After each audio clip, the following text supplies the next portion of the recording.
Yeah, man. Right now, we're doing this thing at the UN, man. Alex Sanchez, man, homies unidos, you know. These dudes trying to keep this dude locked up, man. You know? That shit ain't right, man. This dude is doing the right thing for the, not only for the homies, but, you know what I'm saying? Whole lot. New generation of youth, man. You know what I'm saying? It's big time right now. Got Low over here doing his big thing, doing it big. This thing right here ain't no joke, man. I think that we already had enough, you know? The system's supposed to be like the best system there is, you know what I mean? It's not happening though. This is not what we're seeing right now. We just seen Tom Hayden, senator over LA, saying that this is one of the weakest cases ever coming out from the police department, man. What kind of nonsense is that? You know what I'm saying? This is for the people, man. This officer that's doing that, he's taking all this stuff personal, man. You know? Whatever experiences he had, man, in the past, we can't have other people pay for that. You know what I'm saying? Alex is doing this thing for the people, trying to incorporate brothers in society. And this is what they do to him. Felly on TV is over here, man, at the UN. Big city of the world. New York City. The rotten apple right here. We're gonna make it happen right now, though. That's right. Making it happen right now. Sanchez is a hero in our communities, from Los Angeles to Long Island to El Salvador. People have told me, people have talked to us about the changes that Alex has helped them bring in their lives. I researched deportation and gangs in Central America, and I remember a young man deported from Long Island told me, Alex Sanchez, he is my Martin Luther King, because Alex Sanchez represents the ability for one to change one's life and fight for social justice. For a lot of youth out there who are in gangs, who are in trouble, who want to change their life, they can't look to the lawyer, they can't look to the legislator, they can't look to the professor. They can look to someone who was in their shoes, who changed their life. Alex Sanchez was that person. Alex Sanchez is the biggest ally that we have in our communities in changing the lives of youth. He is the biggest ally we have on fighting the problem of gangs, but fighting it with love, fighting it with knowledge, fighting it with justice. Members and staff of Families for Freedom first came to know Alex because of his visionary immigrant rights work. Alex and his colleagues at Homies Unidos are one of the few organizations in the nation that have a keen understanding of the destructive impact of unjust deportation laws, particularly for people with criminal convictions. He is one of the first people to see that broken immigration and criminal justice systems in the United States were doubly disenfranchising immigrant families and their loved ones who face deportation. Alex's work for immigrant justice has been like all of his life's work. It has been a mission to restore human dignity and basic human rights to the lives of the most marginalized people in our society.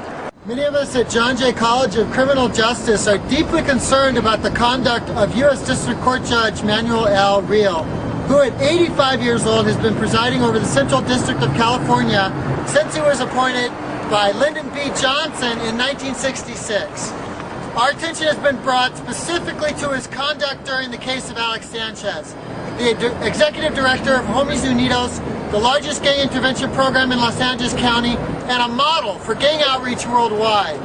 Sanchez has been charged with a federal racketeering count for his alleged role in the assassination of a man in El Salvador in 2006. Judge Real denied bail despite the fact that the community raised over $2.5 million in sureties and property deeds as a guarantee that Sanchez does not pose a flight risk.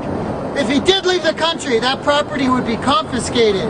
Yet Judge Real claimed that the overwhelming community support proves that Sanchez has the resources to flee the country.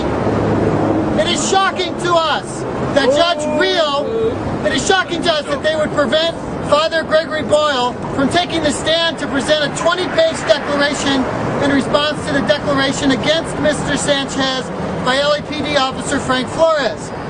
The judge claimed that Father Boyle's testimony was, quote, irrelevant because it was about Alex Sanchez's innocence, when in fact it was relevant as a response to the judge's previous request for testimony on the content of 4 wiretapped conversations at the heart of the government's case. For example, the prosecution's case is that Alex Sanchez was a shot caller for Mara Salvatrucha, but the wiretapped conversations demonstrate that Alex Sanchez was an inactive gang member who was asked to join the phone calls in question because his life was being threatened. As Father Boyle's declaration argues, an inactive former gang member cannot be a shot caller, and if Alex Sanchez was not a shot caller, the government's conspiracy charge falls apart completely. In terms of the Alex that I know, he is another one of those people that embodies the, quote, inherent dignity and the equality and inalienable rights embodied in the Declaration of Human Rights, which is what we're here to celebrate today, along with Alex.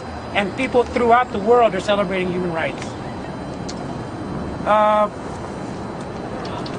Now, if you look at the case against Alex, if you look at the history of persecution of Alex, it embodies the exact opposite of what the Declaration of Human Rights is all about.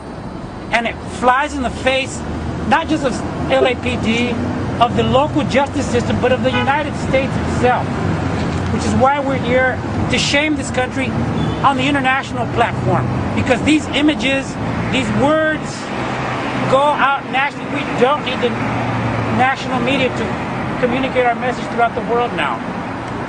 You look at the case against Alex, the persecution, the Rampart scandal. I remember, I was there when those corrupt cops were killing people, beating people. I remember the false arrest after Rampart on Alex. I remember the beatings Alex would tell me about.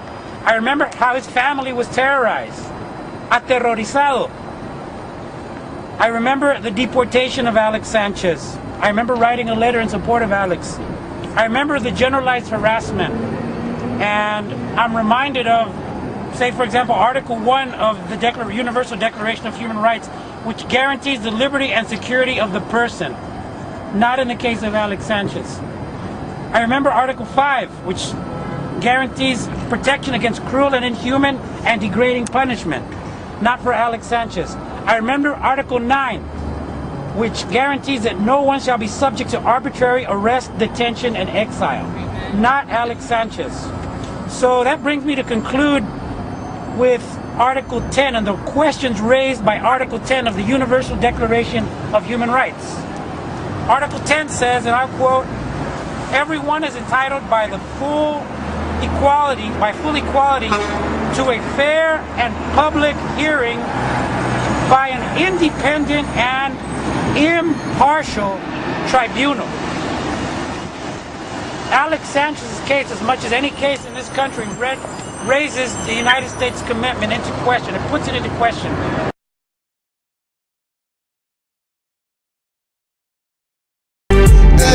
FELION is a legacy that'll never end. FELION, we a family a lot more than friends. FELION.